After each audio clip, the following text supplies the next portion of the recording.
Amis taureaux, bonjour, j'espère que tout va bien pour vous. Je suis très heureuse de vous retrouver pour votre guidance concernant les énergies de la semaine du 17 juin 2024. Désolée, j'ai pas pu vous faire de vidéo la semaine dernière, j'avais une bonne raison selon moi. J'ai fêté mes 50 ans avec une amie qui fêtait aussi ses 50 ans et du coup on est parti à Bordeaux chez une autre et on a fait un peu la fiesta et ça nous a fait du bien parce qu'on a ri, on a ri, on a ri et c'était très chouette et du coup j'ai pas eu 5 minutes pour vous faire vos vidéos. Donc, je me rattrape cette semaine. On a pour vous dans les énergies métaureaux la carte de l'innocence, la carte de la compréhension. En dos deck, on a le lâcher prise. Cette semaine, il va falloir retrouver votre enfant intérieur.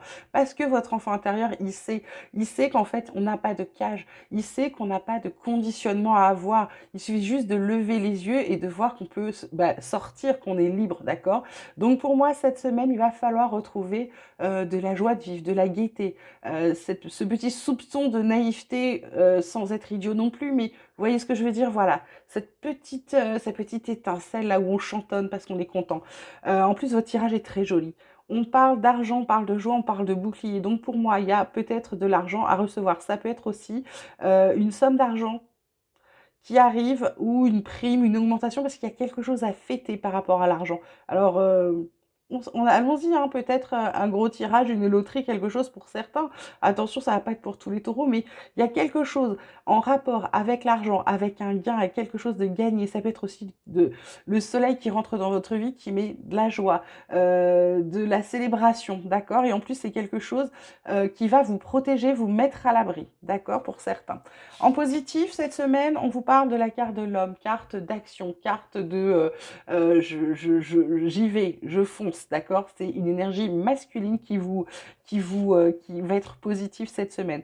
Dans la carte, on va dire dans le côté un peu plus qui va être plus difficile pour vous. Je ne vais pas dire négatif, je vais dire plus difficile. C'est la carte de l'âme, c'est la carte de comment je m'écoute, je fais, comment je ressens ce dont j'ai besoin. C'est ce que vous allez avoir le plus de mal à faire cette semaine. Mais en même temps, avec la joie qu'il y a, je pense que du coup, j'ai envie de dire que vos sens vont être sans dessus dessous. Et du coup, ça va être très difficile de repasser à je suis tranquille. Ce qu'on vous dit également, là, avec ce papyrus, ça va être de laisser, de lâcher prise. Ça fait 2 fois lâcher prise, hein. Il y a des nouvelles choses à venir, mais il faut les laisser arriver et aller. On vous parle de solitude, de repli, d'isolement, de quiétude. On vous parle de lieu de vie.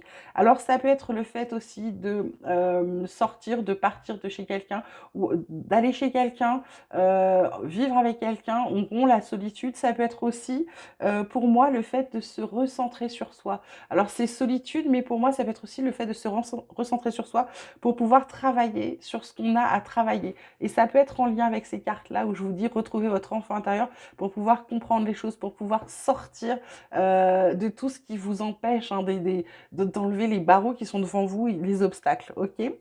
Je voulais terminer avec l'oracle, mon petit oracle, mais j'ai oublié de vous tirer mes petites cartes là sur ce qui vous fait travailler. Alors pour les taureaux, la semaine du 17 juin, qu'est-ce qu'on va avoir? On vous parle de changements familiaux. Il y a des choses là qui se trament. Ça peut être des enfants qui partent, des enfants qui reviennent aussi. Ça peut être des divorces, ça peut être des mariages. C'est pour ça que je vous disais, il y a peut-être le fait aussi de rompre avec la solitude pour pouvoir habiter avec quelqu'un ou commencer, démarrer quelque chose. Et on vous parle de soutien. Donc cette semaine, on a le bouclier et on a le soutien. Donc vous allez être grandement, grandement aidé. Croyez en l'univers, aux bonnes choses qui arrivent pour vous. D'accord? On vous parle ensuite, petit message supplémentaire de l'oracle, l'espoir que je n'ai pas utilisé depuis longtemps mais que j'adore. On vous parle de créativité, de tourner en rond et de fécondité. Tourner en rond, carte centrale. Vous avez des choses à faire. Vous n'y arrivez pas parce que vous êtes en boucle. Pour moi, il y a un truc qui bloque. Je ne sais pas quoi. C'est peut-être le fait d'avoir l'impression d'être enfermé. Peut-être l'impression que vous n'êtes pas capable. Il va falloir enlever tout ça. Parce qu'on vous dit, vous avez des beaux projets. Et en plus, en dos deck, on a la carte de la bonne nouvelle. Donc, moi, j'ai envie de dire, passez à l'action, allez-y. Votre tirage, il est super dynamique et il est très gai. Je ne sais pas comment vous l'expliquer. Je ne sais pas comment vous faire ressentir ce que je ressens, mais j'ai pas de négatif pour moi, réellement. D'accord? Donc, je vous souhaite une très belle semaine, mes taureaux. Vous prenez grand soin de vous, vous likez, vous vous abonnez, vous m'écrivez. C'est comme vous voulez. Je vous embrasse très fort. Je vous dis à très vite.